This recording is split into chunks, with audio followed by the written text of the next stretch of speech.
On the morning of July 3, 2018, the quiet suburban street of Maple Lane was shattered by the wail of sirens.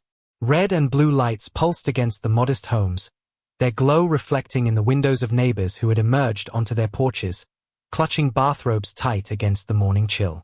In the driveway of 1478, Maple Lane, a young woman's body lay motionless, her blonde hair matted with blood that had seeped into the concrete, forming a dark halo around her head. Her arm was twisted at an unnatural angle, fingers still grasping at nothing, as though her final moments had been spent reaching for escape. The police radio crackled with codes and confirmations as Officer Martinez reported the scene. Female victim, mid-20s, blunt force trauma, possible domestic incident despite the husband's claims of a robbery gone wrong. Across the street, Eleanor Winters, a retired teacher who had lived in the neighborhood for 40 years, pressed trembling hands to her mouth as she confessed to another neighbor that she had heard screaming but had mistaken it for just another argument. Behind the yellow police tape, Frank Delvecchio sat on the porch steps, his head in his hands, performing grief with studied precision while detectives photographed the tire iron lying discarded near the hedge. 2 months earlier, life had followed a relentless rhythm for Kelsey Monroe. Each morning began at 5:30 a.m. when her alarm would startle her from fitful sleep in the small bedroom she'd occupied since childhood. The ceiling above her bed bore water stains in shapes she'd memorized, one resembling a rabbit, another a distorted face that seemed to watch her as she dressed in the dim light filtering through thin curtains. The floorboards creaked their familiar protests as she tiptoed to the bathroom, careful not to wake her mother in the adjacent room. The duplex they called home had seen better days. Yellowed wallpaper curled at the seams, revealing patches of black mold beneath. The kitchen linoleum was worn through to the subfloor in spots, creating miniature valleys that collected crumbs and dust.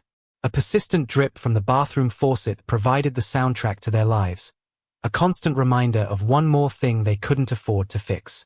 Their financial struggles were displayed in plain sight. Past due notices etched in red dominated the kitchen table where Tracy Monroe sat each morning, her once pretty face hardened into permanent worry lines. The refrigerator hummed laboriously, its nearly empty interior revealing only the barest essentials.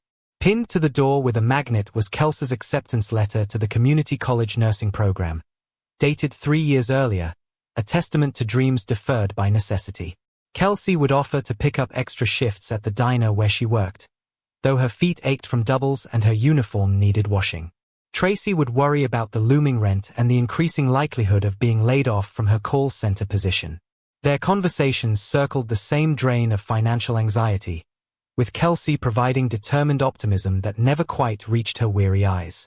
The sharp knock at their door came precisely at 7 p.m. 3 days later, just as Kelsey was changing out of her waitress uniform.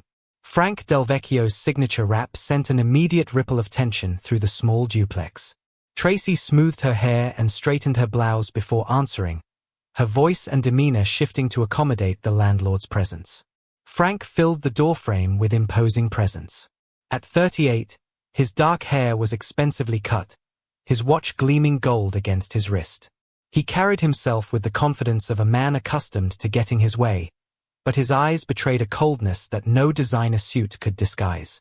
He moved through their home like he was inspecting property, which, technically, he was, noting the deterioration that was largely due to his own neglect as landlord. The conversation quickly turned to their mounting debt, 3 months behind on rent now. Trace's posture became deferential, almost cowering, while Kelsey maintained distance, arms crossed, meeting his gaze directly.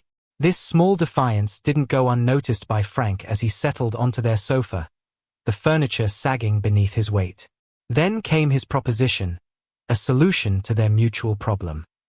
Frank had been watching Kelsey for some time, he explained. He needed a wife for certain social appearances. She needed financial stability. Marriage would mean their rent debt would disappear. He would fix up the duplex with new appliances and repairs. Tracy could stay as long as she liked, while Kelsey would move into his 3-story house on Highland Drive with its manicured lawns and 2-car garage.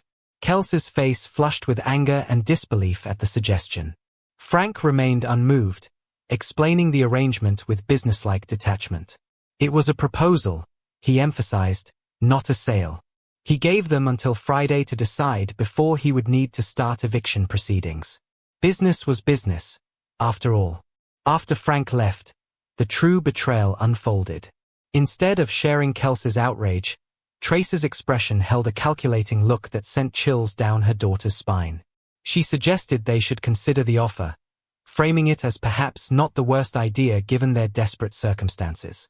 The argument continued late into the night, with Tracy alternating between tears and cold reasoning. She reminded Kelsey of their lack of options, the likelihood of ending up in a shelter, the damage to Tracy's already poor credit. She minimized the arrangement as just paper, emphasized its temporary nature, and subtly weaponized maternal sacrifice to wear down her daughter's resistance. 3 days later, in a sterile courthouse office, Kelsey Monroe became Kelsey Delvecchio. There was no white dress, no veil, no joy, just the hollow click of a pen on legal documents and silent tears she refused to let fall as her mother watched with visible relief and the man beside her smiled his empty smile, victorious. The Riverside County Courthouse stood as a monument to bureaucratic efficiency, all beige walls and fluorescent lighting, devoid of warmth or celebration. Where traditional weddings featured flower-adorned aisles and tearful relatives, Kelsey's marriage ceremony took place in a small office with industrial carpet and the persistent hum of a malfunctioning air conditioner. The justice of the peace, a balding man with reading glasses perched low on his nose, recited the legal requirements with the enthusiasm of someone reading a grocery list. Kelsey stood in a simple blue dress, her mind seemingly floating somewhere above the scene, watching herself from a distance as she mechanically responded at the appropriate moments. The absence of music, of friends, of anything resembling joy, highlighted the transactional nature of what was happening. The gold band Frank slipped onto her finger felt heavy, alien, a shackle disguised as jewelry. No rice was thrown, no champagne popped. The only witnesses were Tracy, whose relief was palpable, and Frank's attorney, who handled the paperwork with brisk efficiency. As they exited the courthouse, Frank's hand settled firmly on the small of Kelsey's back, fingers pressing slightly harder than necessary, guiding her movements. His other hand displayed his newly ringed finger to passers-by, a gesture of ownership rather than partnership. The triumphant smile he wore failed to conceal the predatory satisfaction in his eyes. The transformation of Frank's Highland Drive house began the very evening Kelsey moved in. What had appeared from the outside as an impressive family home revealed itself as a carefully controlled environment. The spare bedroom Kelsey had hoped might serve as her private space was immediately repurposed as a storage room. Her belongings were integrated into Frank's master suite, her clothes hanging beside his in the walk-in closet, her toiletries arranged neatly in the bathroom drawer he had emptied for her. Within the first week, a locksmith arrived to install new deadbolts on every exterior door. The windows on the first floor were fitted with ornate but effective security bars that Frank described as decorative ironwork. The home security system was upgraded to include motion sensors and cameras positioned to cover every entrance and exit.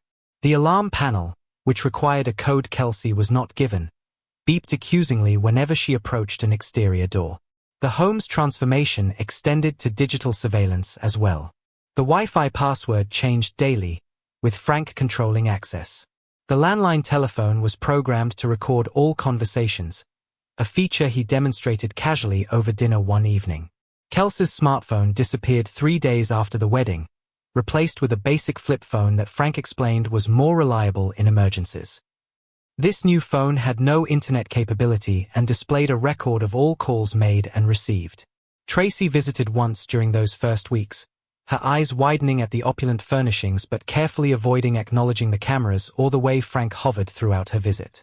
After that, her communication with Kelsey dwindled to occasional supervised phone calls. She had moved into a small apartment Frank owned across town, part of their arrangement, effectively isolating Kelsey from her only family support.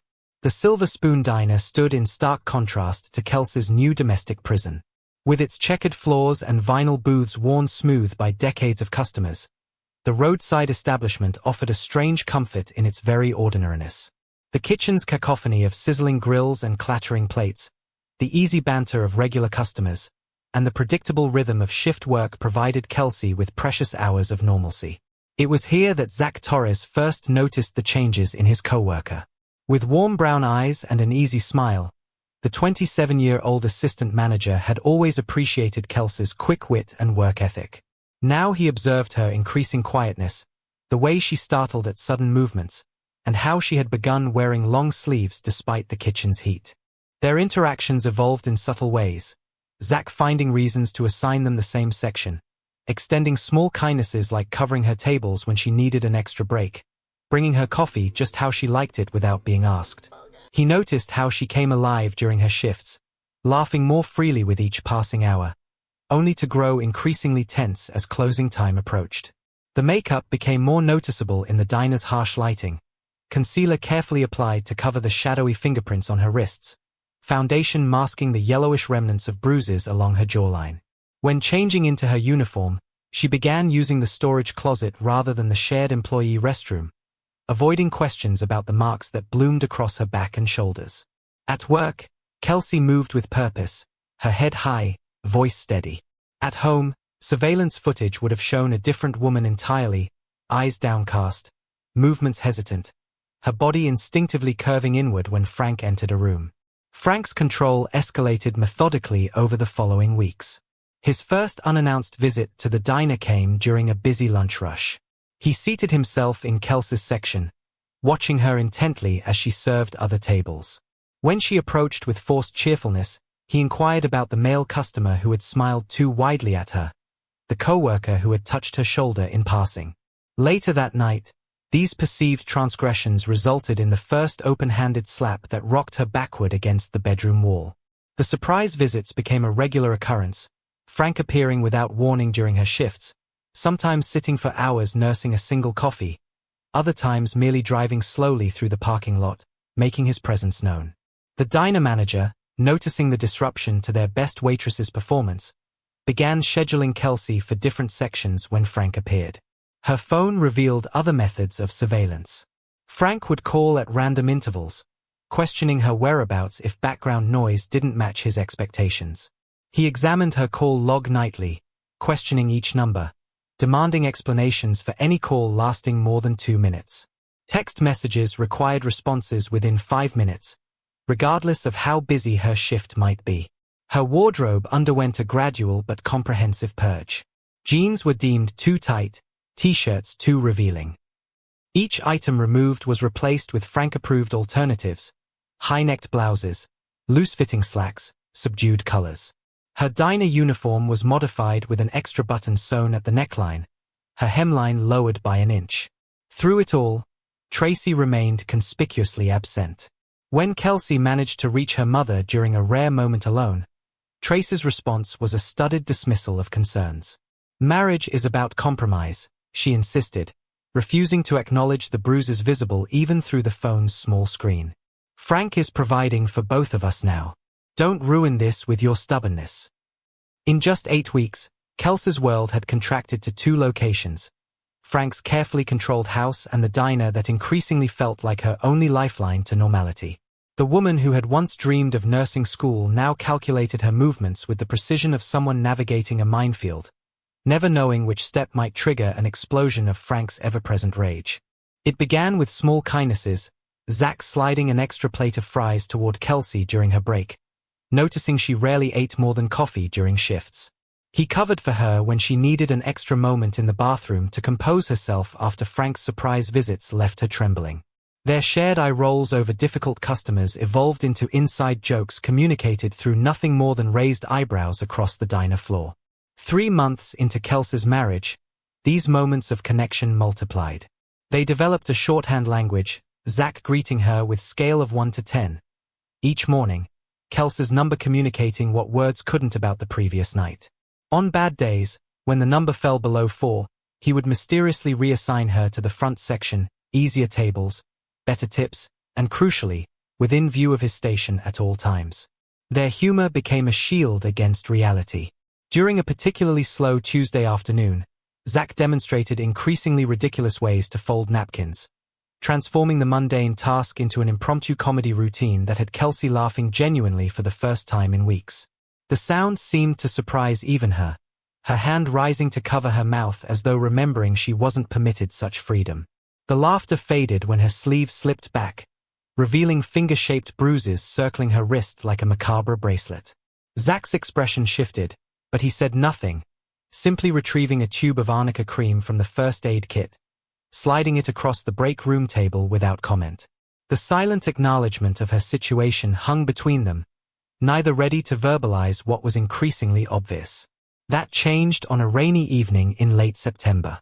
The remnants of a sudden downpour had left Frank unable to conduct his usual surveillance, his expensive car conspicuously absent from its usual watching post.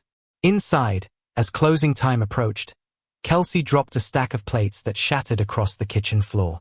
Her reaction was disproportionate to the accident. Immediate tears, hands shaking violently as she knelt to gather the shards, apologizing frantically to no one in particular. Zach dismissed the other closing staff early, leaving just the two of them in the empty diner. Under the harsh fluorescent lights, with rain drumming against the windows, Kelsey finally broke. The truth spilled out between quiet sobs, the coerced marriage, the surveillance, the escalating violence. Her words emerged haltingly at first, then in a torrent of suppressed anguish. "He didn't just trap me," she confessed, fingers twisted tightly in her apron. "My mom helped him close the door." The small break room, with its peeling laminate table and aging coffee maker, became a confessional. Kelsey described her mother's manipulation, her own initial resistance, and ultimate capitulation. Zach listened, his body rigid with contained fury, yet his voice remained gentle when he finally spoke. His hand covered hers across the table, careful to avoid the bruised areas, a touch that asked nothing but offered everything. Outside, the storm raged on, mirroring the tempest of emotions inside. Neither noticed the hours passing as understanding deepened between them, two people recognizing in each other something valuable, something worth protecting. Their relationship evolved in stolen moments after that night. They developed routines designed to appear innocent to Frank's watchful eye, Kelsey volunteering for inventory shifts that legitimately kept her late, Zach creating plausible work reasons for them to share space. The diner became their sanctuary, particularly after closing when they could speak freely without constant vigilance. In the quiet hours of shutdown, they would sit in the back booth, the one with the broken security camera Zach had never reported, sharing dreams and plans. Kelsey described the nursing career she'd once imagined, while Zach confided his hopes of opening his own restaurant someday. These conversations, mundane perhaps in normal circumstances, felt revolutionary in their forbidden intimacy. Late one night, amid the industrial hum of refrigerators and the scent of cleaning solution, they found themselves in the walk-in freezer doing final inventory. Their breath fogged in the cold air, creating a dreamlike atmosphere as frost glittered on metal shelving. When Zach reached past her to move a box, the proximity became electric. Their first kiss tasted of mint and possibility, cold lips warming against each other, fingers tentatively tracing jawlines, shoulders, before reluctantly pulling apart. The contrast couldn't have been starker between this moment of gentle discovery and Frank's demanding, possessive touch. Kelsey began preparing for escape with methodical care. She created a small emergency bag hidden inside a hollow speaker in the diner's storage room. A change of clothes, photocopies of important documents smuggled from Frank's office, and the tiny stash of tips she'd managed to conceal. The prepaid phone Zach purchased for her remained wrapped in a dishcloth beneath the diner's sink, charged but silent, ready for the moment she would need it. Nights when Frank's business took him out of town became opportunities for practice runs. Kelsey would leave the house as though going to work, then spend hours in her car parked behind the abandoned pharmacy 3 blocks from the diner. These small tastes of freedom strengthened her resolve, even as the cold reality of sleeping upright in a sedan reinforced the difficulties ahead. When Kelsey finally gathered the courage to tell Tracy of her plans, the confrontation unfolded in her mother's small apartment. Tracy's reaction was predictable yet devastating. First incredulity, then panic, finally emotional blackmail couched as concern. "He'll find you," Tracy insisted, eyes darting nervously to the corners of the room as though Frank might be listening even there. "He has connections. Friends in the police. Think about what you're throwing away. Security, stability. Think about what might happen to both of us." Kelsey stood firm, though her voice trembled. Her mother's desperate attempts to maintain the status quo only reinforced her determination to break free. What neither woman knew was that Frank's surveillance extended further than they realized. On a chilly October evening, his black sedan idled across from the diner's back entrance. Through the rain-streaked windshield, he watched as Zach and Kelsey emerged together after closing. The easy familiarity of their body language, the way Zach's hand hovered protectively near her lower back without quite touching, the lingering goodbye at her car door, all told a story Frank had no trouble interpreting. His knuckles whitened against the steering wheel as he observed his wife's brief, radiant smile, an expression she never wore in his presence. Frank drove away before either noticed him, his face a mask of cold calculation rather than hot jealousy. He would not confront them tonight. Better to watch, to plan, to wait for the perfect moment to remind Kelsey exactly who owned her life now. Kelsey returned home at 11:42 p.m., her shoulders tensing as she turned onto Highland Drive. The house loomed ahead, windows darkened except for the porch light Frank always left on, his way of ensuring she couldn't enter unnoticed. As she approached, something seemed wrong. The front door stood ajar, a thin rectangle of light spilling onto the porch steps. Frank never left doors unlocked, let alone open. The house felt different inside, quieter, as though the air itself was holding its breath. The usual mechanical hum of surveillance equipment was absent. Kelsey's footsteps echoed too loudly on the hardwood floor as she moved cautiously through the foyer, her pulse quickening with each step. She found Frank in the kitchen, calmly whisking eggs in a bowl despite the late hour. He wore pressed slacks and a button-down shirt, dressed for the day though midnight approached. The kitchen counters gleamed with unusual tidiness. His casual observation about her arrival and offer of breakfast carried an artificial normalcy. Frank never cooked. He certainly never cooked at midnight. The refrigerator door hung open, its light casting long shadows across the room.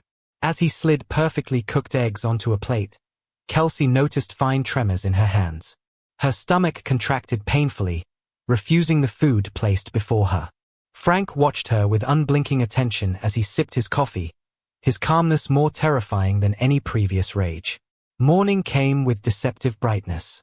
Kelsey dressed quickly, adding an extra layer, jeans under her uniform dress, additional items stuffed into her purse. Today was supposed to be the day she left for good, meeting Zach at the bus station with tickets to his cousin's place 3 states away. She moved through the house with forced casualness, painfully aware of Frank's eyes tracking her movements. He'd called in sick to work, another unprecedented occurrence. When she reached for her car keys in the usual spot by the door, they were missing. Frank's casual display of the keys and insistence on driving her himself revealed the first crack in his calm facade. Kelsey's suggestion of taking the bus instead was met with a thinly veiled command. She followed him outside, mind racing. Her emergency phone was in her pocket. If she could just get to the diner, to Zach. Frank stood by her car, not his. Another deviation from routine. His gesture for her to enter the passenger side carried an unspoken threat, the mask of calm slipping to reveal something cold beneath when she hesitated. Kelsey's refusal to enter the vehicle hung between them, the first direct defiance she'd shown since their wedding. Frank's expression hardened as he revealed a folded printout from his pocket, security camera footage from behind the diner showing Kelsey and Zach embracing. His accusations came in a controlled voice, though a muscle jumped in his jaw, implications of stupidity, questions about her betrayal, assertions of his ownership. Kelsey retreated, her back nearly against the garage door. Her declaration of wanting a divorce was met with mocking dismissal.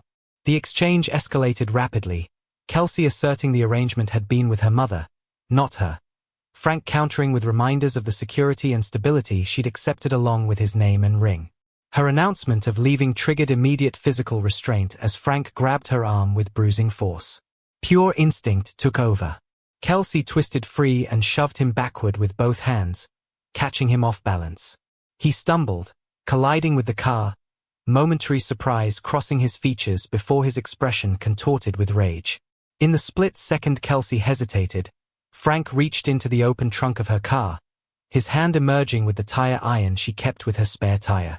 The metal glinted in the morning sunlight as he straightened, his knuckles white around the improvised weapon.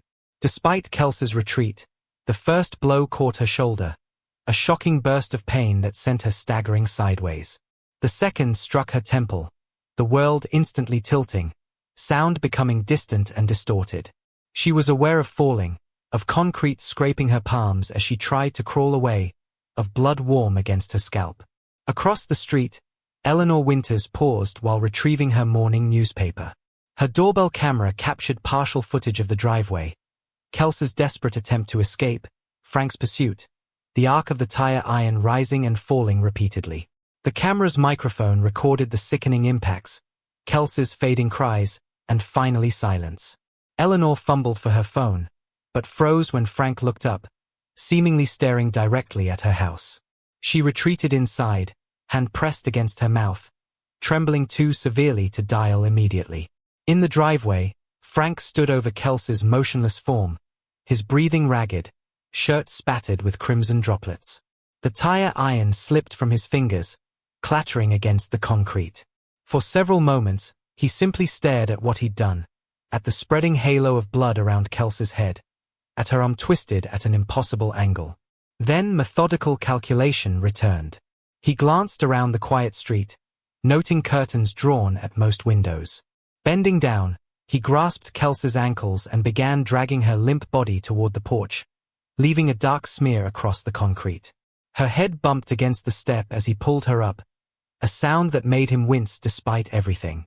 Inside, Frank cleaned himself quickly, changing his blood-spotted shirt before picking up the phone.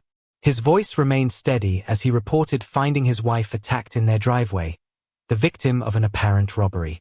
His description included a fleeing figure, a dark sedan speeding away, and his own desperate attempts to help her. By the time sirens wailed in the distance, Frank had positioned himself on the porch steps, head in hands, the perfect picture of a devastated husband. The tire iron remained partly visible beneath a decorative bush where he'd hastily tossed it. The first officers arrived with guns drawn, following protocol for a reported armed attack. They found Frank exactly as he'd planned, and Kelsey exactly as he'd left her, beyond help, beyond pain, beyond the reach of either the man who destroyed her or the one who might have saved her. But even as paramedics confirmed what was already evident, the responding officers exchanged glances over inconsistencies they immediately noticed. The blood trail leading from the driveway to the porch, the defensive wounds on Kelsey's arms, the bruising patterns inconsistent with Frank's story of a random attack. Their questions were professional but pointed, their documentation meticulous, their suspicion carefully masked but growing with each contradictory detail they observed. The neighborhood, awakened by the commotion, gathered in small clusters behind the police tape. Among them, Eleanor Winters clutched her bathrobe tightly around herself, gathering courage to approach a female officer standing slightly apart from the others. Her voice trembled as she mentioned her doorbell camera, the footage it might contain, the sounds she had heard but been too frightened to respond to immediately. As Kelsey's body was carefully placed in the coroner's van, the first drops of rain began to fall, washing thin rivulets of blood toward the storm drain at the end of the driveway, nature's attempt to cleanse what could never truly be cleaned away. Detective Sarah Reeves stood in the center of the Highland Drive driveway, her experienced eyes cataloging inconsistencies. The blood spatter analysis told a story entirely different from Frank's alleged robbery, impact patterns radiating from a central point rather than trailing from multiple locations.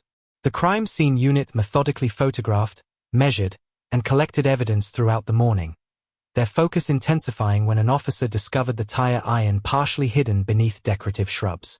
The investigation's trajectory changed decisively when Eleanor Winters approached Detective Reeves, mentioning her doorbell camera. The footage, though capturing only a partial view of the driveway, clearly showed Frank wielding the tire iron in repeated downward strikes. No mysterious attacker. No fleeing vehicle. Just Frank, Kelsey, and brutal, unrestrained violence. At the police station, Frank maintained his fabricated story with remarkable composure until Detective Reeves silently placed a tablet before him, playing Eleanor's footage.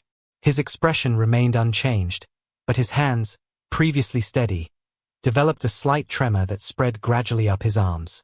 Meanwhile, Tracy Monroe collapsed against the wall of her apartment when officers arrived to notify her of her daughter's death. Her reaction shifted rapidly from shock to guilt-ridden despair, her incoherent responses raising immediate questions about her knowledge of the situation. At the Silver Spoon Diner, Zach Torres dropped an entire tray of glasses when another server whispered the news. His face drained of color as he stumbled to the back room, emerging minutes later to tell his manager he needed to speak with the police immediately. The following days revealed the elaborate architecture of Frank's control and the extent of Kelsey's suffering.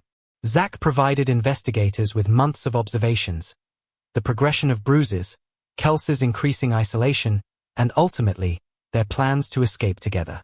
His testimony painted a devastating portrait of a woman trapped between a violent husband and a mother who had sacrificed her to secure her own comfort. Co-workers came forward with accounts of Frank's intimidating visits to the diner, his possessive behavior, and the disturbing changes they'd witnessed in Kelsey.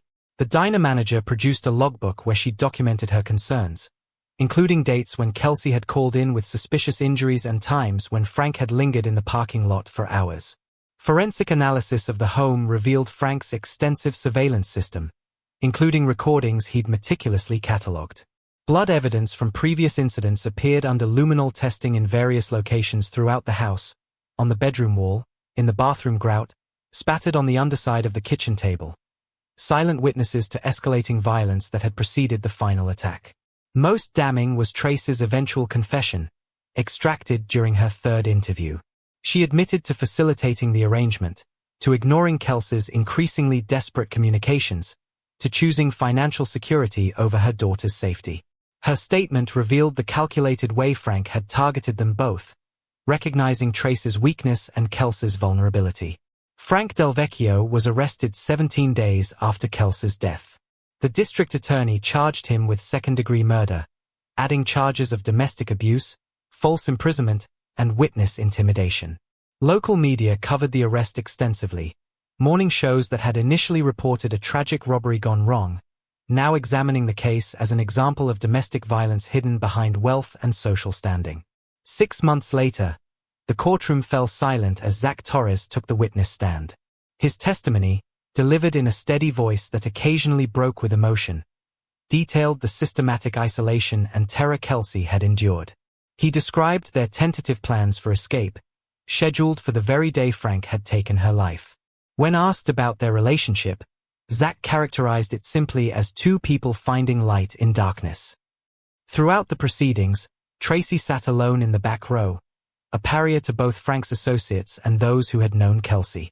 Her face had aged years in months, her eyes following the evidence presentation with hollow recognition. The jury deliberated for just 4 hours before delivering a guilty verdict on all counts. The judge sentenced Frank to life without possibility of parole. On the anniversary of her death, a small garden was planted outside the Silver Spoon Diner, a modest memorial plaque bearing not just Kelsey's name but the names of other local victims. Zach, now the diner's manager, maintained the garden personally.